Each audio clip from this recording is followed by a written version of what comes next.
গল্প কাহনের আজকের আয়োজনে থাকছে হুমায়ুন আহমেদের গল্প নিষাদনামা। বল পয়েন্ট নামে আমি ব্যক্তিগত কিছু লেখা লিখেছি, বই আকারে বেরো হয়েছে।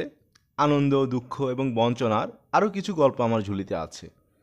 মাঝে মধ্যে লিখতে ইচ্ছে করে, কাঠ পেন্সিল নাম দিলাম, কারণ এই লেখাগুলো ইরেজার দিয়ে মুছে ফেললেও সাহিত্যের কোনো ক্ষতি হবে না, বরং লাভ হওয়ার সম্ভাবনা আছে। পুত্র নিষাদকে দিয়ে শুরু করি। বইমেলা 2009 শেষ হয়েছে। প্রকাশকরা লেখকদের প্রাপ্য কপি দিয়ে গেছেন, বন্ধুবান্ধবদের বিলিয়েও ঘরভর্তি বই।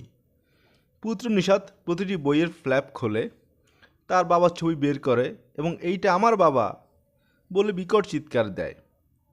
তার এই চিৎকার আমার কানে মধু বর্ষণ করে।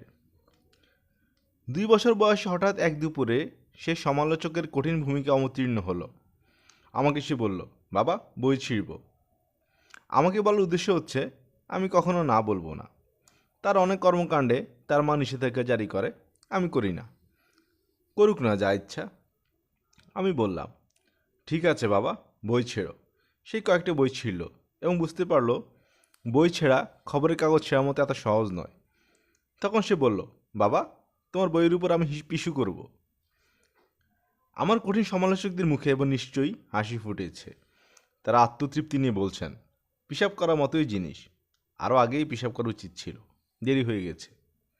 যাই হোক, আমি আমার বইয়ের স্তূপের উপর পুত্রকে দাঁড় করিয়ে দিলাম। সে হাসিমুখে পিশাব করল। এখন আমার বন্ধুবান্ধবরা বই নিতে এলে প্রথমেই বলেন, পিশাব ছাড়া কোনো বই আছে? থাকলে দিন। আমি বললাম, 10 বছর বয়সী শিশুদের প্রতি আমার অন্য এক ধরনের মমতা আছে। তারা তাদের ভুবনে আনন্দ নিয়ে বসবাস করে। তাদের সঙ্গে গল্প করলে তাদের অদ্ভুত ভুবনে কিছুটা আঁচ পাই। তারা বিচিত্র ধরনের খেলা খেলে, সেই খেলায় অংশ নেওয়াও আনন্দের ব্যাপার।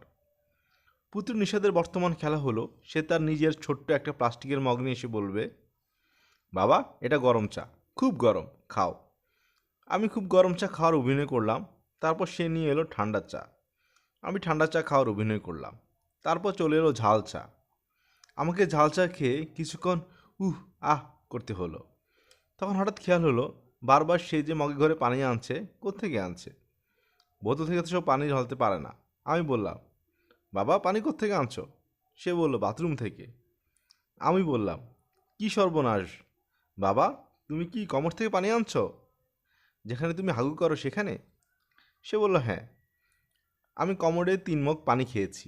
আমার একটাই সান্ত্বনা, আমার কিছু বন্ধুবান্ধবও নিষাদের সঙ্গে চা খাওয়ার খেলা খেলেছে। তারা চায়ের উৎস জানে না। এই জন্যই কবি বলেছেন, ইগনোরেন্স ইজ ব্লিস। আমি আগেই বলেছি, 10 বছর নিচের বয়সী শিশুদের আমি অত্যন্ত পছন্দ করি। 10 পার হলেই অফ লিমিট। যাদের বয়স 10-এর চেয়ে বেশি তাদের ঠিক চিনতে পারি না।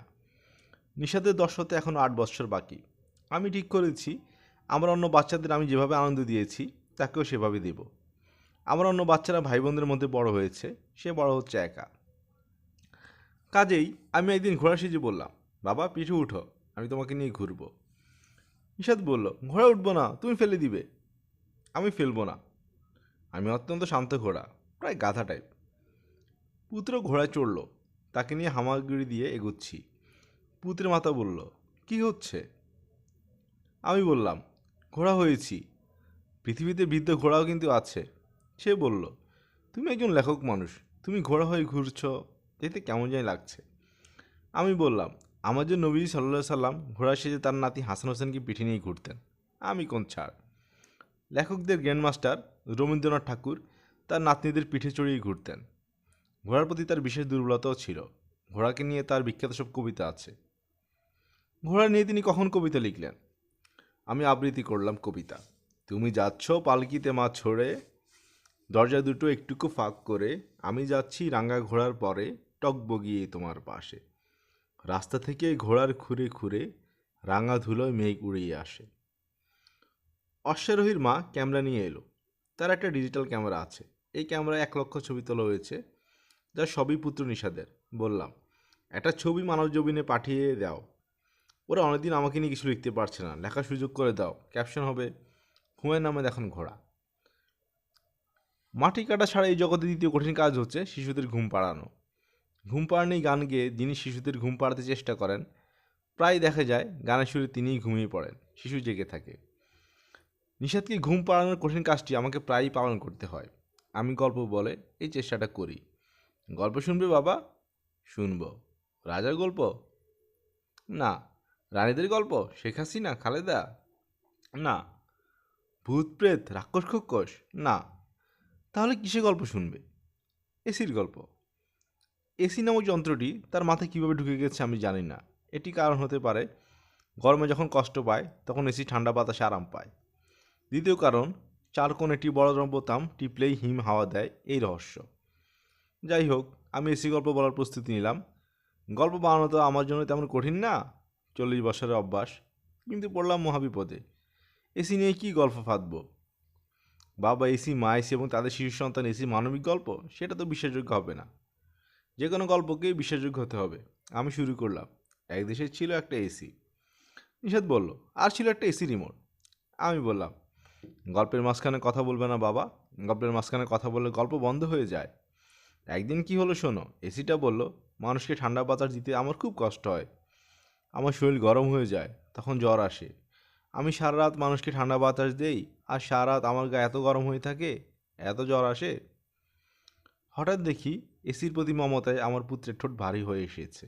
সে বলল, বাবা এসি বন্ধ করে দাও, আমার ঠান্ডা লাগবে না। এই ঘটনা আমি কিভাবে দেখব? গল্প সৃষ্টির ক্ষমতা হিসাবে, নাকি 2 বছর বয়সী শিশুর বিশুদ্ধ আবেগ হিসেবে? লেখক হিসেবে আত্মশ্লাঘ অনুভব করার জন্য আমি প্রথমটা নিলাম। আমার বড় পুত্র নুহাসের কাছ থেকেও আমি আত্মশ্লাঘ অনুভব করার মতো উপকরণ একবার পেয়েছিলাম। তার বয়স তখন 12। সে আমাকে বলল, বাবা আমি তোমার কোনো বই যখন পড়ি তখন বাথরুমে বসে পড়ি। আমি বললাম, বাথরুমে বসে পড়তে হবে কেন বাবা? তোমার বই পড়তে গেলে কিছুক্ষণ পরপর চোখে পানি আসে, সবার সামনে কাঁদতে ভালো লাগে না, এই জন্যই বাথরুমের দরজা বন্ধ করে পড়ি। পুত্র নিষাদের কাছে ফিরে যাই।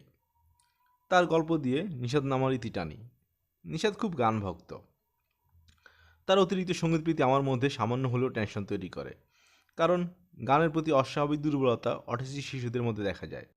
নিষাদের গান পাগল হবার অনেকগুলি কারণ অবশ্যই আছে। তার মা শাওন গায়িকা, তার নানি তাহুরা আলীও বেতার এবং টেলিভির তালিকাভুক্ত একজন সঙ্গীত শিল্পী। তার বড় মা শাওনের নানিজান একজন গায়িকা। নিষাদের বাবা গায়ক না, গলায় কোনো সুর নেই, কিন্তু গান পাগল। তার দাদার গলাতেও সুর ছিল না, তিনি ছিলেন গানের মহাপাগল। তার বড় দাদা, আমার দাদা মৌলানা মানুষ ছিলেন। বাড়িতে গান বাজনা সম্পূর্ণ নিষিদ্ধ ছিল। তিনি একদিন আমার ছোট বোন সেফুর গাওয়া তোরা দেখে যা আমি না মায়ের কোলে গান শুনে মুগ্ধ হয়ে ঘোষণা করলেন, বাড়িতে ইসলামিক গান চলতে পারে। শেফুকে পরপর 3 বার এক বৈঠকে গান শোনাতে হলো, এবং দাদাজান কয়েকবার আহা আহা করিলেন। নিষাদ যেহেতু এই ঘরানার, গানের প্রতি তার মমতা হওয়াটাই স্বাভাবিক। মায়ের সব গান এবং মনপুরের ছবির সব গান তার মুখস্থ। এক দুপুরের কথা, লেখার টেবিলে বসেছি, মাতাল হওয়া উপন্যাস লিখছি, জটিল অংশে আছি। এই অবস্থায় হাতি দিয়ে টেনেও টেবিল থেকে আমাকে নাড়ানো সম্ভব না। পুত্র নিষাদ এসে তার কোমল হাতে আমাকে ধরে বলল, বাবা আসো। আমি বললাম, কোথায় যাব? নিষাদ বলল, ছাদে, ঝড় হবে, তুমি ঝড় দেখবে। আমি ঝড় দেখতে গেলাম। বৈশাখ মাসের দুপুর, হঠাৎ করেই মেঘে মেঘে অন্ধকার। আকাশে এমন ঘন কালো মেঘ দেখেই রামকৃষ্ণ পরমহংসের প্রথম ভাব সমাধি হয়েছিল। আমি মুগ্ধ হয়ে আকাশে ঘন কালো মেঘ দেখছি। হঠাৎ বাতাসের সঙ্গে বৃষ্টির বড় বড় ফোঁটা পড়তে শুরু করলো, আর তখন আমাকে ভয়ঙ্করভাবে চমকে দিয়ে পুত্র নিষাদ গাইল, আজি ঝড় ঝড় মুখর বাদল দিনে। এই গানটি তার মাগে 9 নম্বর বিপদ সংকেত ছবিতেও ব্যবহার করেছি। ছবিতে তানিয়া প্রচণ্ড ঝড় বাদলায় নাচতে নাচতে গানটি করছিল। এই গান পুত্র নিষাদ মুখস্থ করে রাখবে, এটাই স্বাভাবিক। অস্বাভাবিক ব্যাপার হলো গানটা ঝড় বাদলায় গীত হতে হবে, এই বোধ। রবীন্দ্রনাথ ঠাকুর শতবর্ষ পরে তার রচনা পঠিত হবে কিনা তা নিয়ে সংশয় ছিলেন। শত বছরেরও পরে 2 বছর একটি শিশু তার গান করবে, এটি কি কখনো ভেবেছিলেন? আমার হঠাৎ মনে হলো রবীন্দ্রনাথ এই দৃশ্যটি দেখছেন এবং নিজের কবিতা থেকেই বলেছেন, আমারে তুমি অশেষ করেছ, এ কি এ লীলা তব।